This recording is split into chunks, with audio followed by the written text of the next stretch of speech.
Okay. There are 4 factors of production. When we want to produce, there are 4 factors of production that we need to know.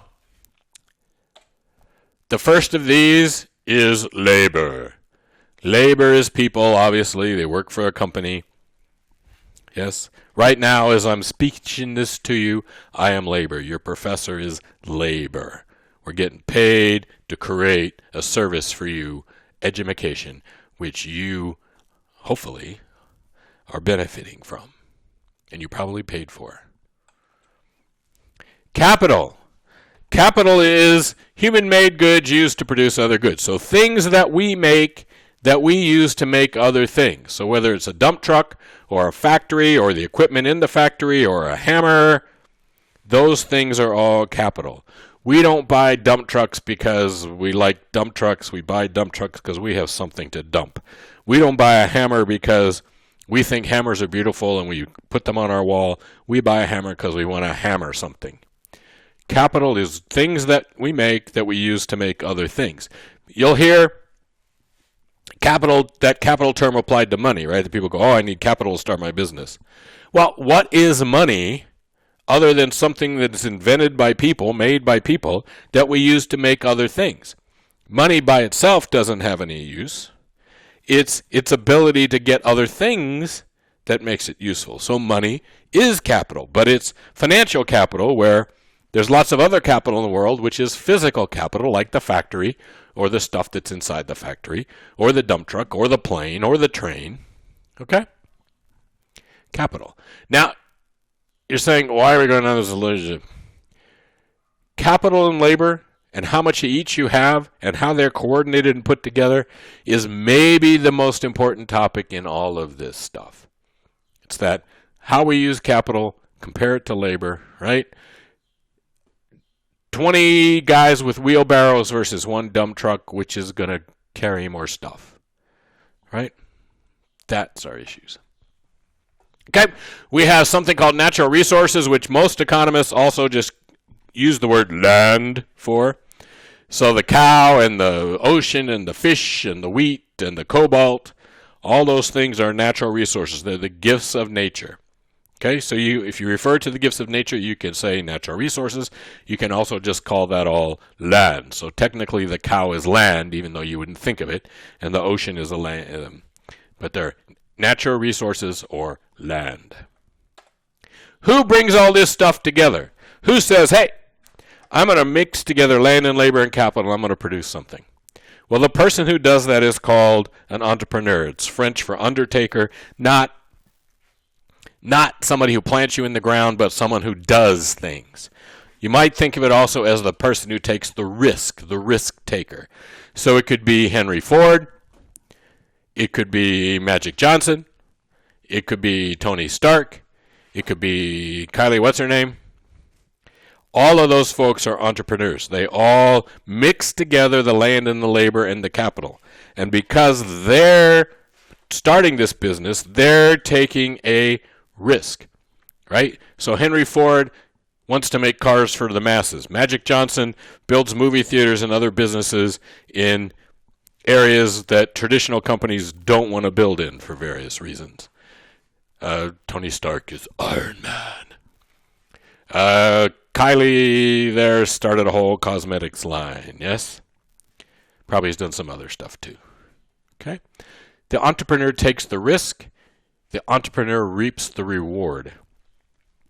The person who's working at the Bellagio the day it opens on the front desk, we don't know who they are and they didn't make a lot of money. The person who risks things by building the Bellagio and saying, hey, I can build this giant hotel with fountains and an art gallery, and that person reaps the rewards. Okay? So entrepreneurs play this critical role. In a socialist society, who's going to do that? Who's going to say, hey, I have this idea for this new thing?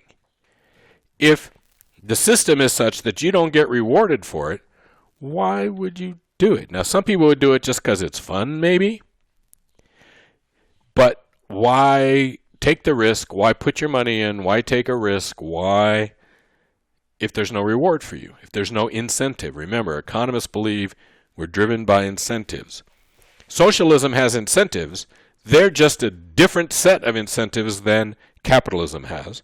And economists mostly believe that the incentives in capitalism are better than the incentives in socialism. It's not, again, not that socialism doesn't have incentives, but the socialism incentive might be not to work hard and not to stick your nose out and not to try new things. Where the incentive in capitalism is you're sitting in your dorm room one day and you're going, you know, it'd really be nice if there was an easy way to search the web, yes? And your roommate goes, duh, because he's from Russia. And so the two of you sit there in your dorm room and you invent something and you're like, okay, what should we call this? What should we call this? How about Google? Yeah, that sounds good. We'll call it Google. And not that long after that sitting in their dorm room adventure, they're billionaires. That's a really strong incentive in capitalism. Yes? UNLV in dorm rooms, we invent things like diners, drive-ins, and dives TV shows, or restaurants, or actually Death Row Records was invented at UNLV in a dorm room. Okay? So, entrepreneurs take risks, reap the rewards, and our system creates incentives for that to happen. All right? Yes? Yeah. So entrepreneurship, these entrepreneurs, they're critical. Critical.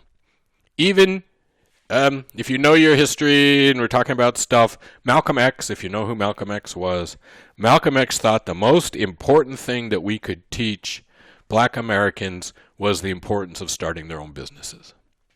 Because he recognized that the entrepreneur is the one, from taking the risk, they get to reap the reward. Okay? All right. So, how do things move through our system? Well, I know you're trying to draw this while I'm talking. If you want to do that, stop, pause, draw, and then come back. Don't try to write while I'm talking. Okay? I could have animated all this, but what's the fun in that? So let's start at the very top. There's a box called households. Households are economic entities that buy things, but they don't sell anything. So the household buys goods and services. They buy stuff, right? I'm a household.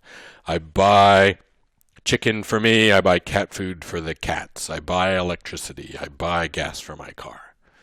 Okay? So over on the right-hand side, there's what we call goods markets. Those are the places where you buy and sell goods like gasoline, cat food, chicken. Okay? What happens is money comes from the household down to the goods market. That's the blue arrow. And the thing comes from the goods market up to the household. Exciting? Okay.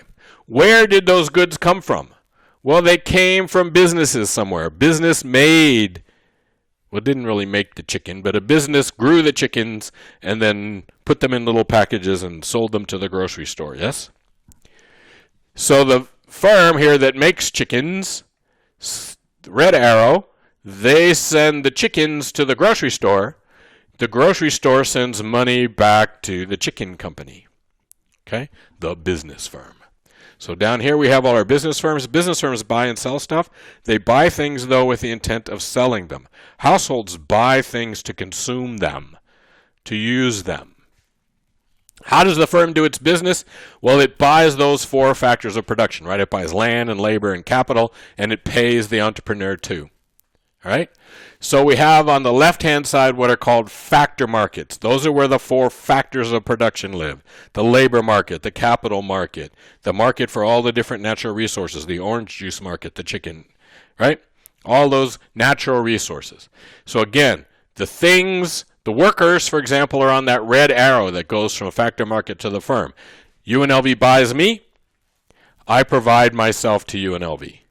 Money, not enough, in my personal opinion, but money comes from UNLV to me. That's the blue arrow. So in each one of these boxes, money's moving, right? Now I get paid as a worker. I don't buy stuff as a worker. In factor markets, people sell themselves. But what do I do when I get money from me, my paycheck, goes to me as a household. So there's me as a worker, there's me as a consumer. Me as a worker makes money. I send that money to the household. The household essentially sends me out in the labor market to work, and that's the blue and red arrows there. Okay, we call this the circular flow. And the point is that money keeps moving around this circle from the households to the markets to the firms to the markets to the households to the markets to the firms to the markets. And the money keeps moving through the system. And stuff moves through the system the other way. So workers and capital and goods and services are moving from the firms to the goods to the households to the factories to the firms to the goods to that. And the economy keeps working because all of this stuff keeps circulating through from all the different parts of the system. And again, it's prices and markets that are going to regulate this for the most part in our system. Okay. So how do we make this all better over time? Well, we're going to spend a lot of time talking about that in the rest of this class, but what capital do we have? All right, our capital stock makes a huge difference. The more machines we have, how they are, what they are, that makes a huge difference to us. What natural resources we have may probably make a huge difference to us, right? We grow, the United States grows most of the wheat in the world. We're by far the world's largest producer of alcohol, of ethanol. We have tons of natural resources in the United States. And then, of course, technology. As we develop new technologies, things get exciting, and we can grow that circle and make it bigger. Okay. All right. So we're going to go off now and talk about market.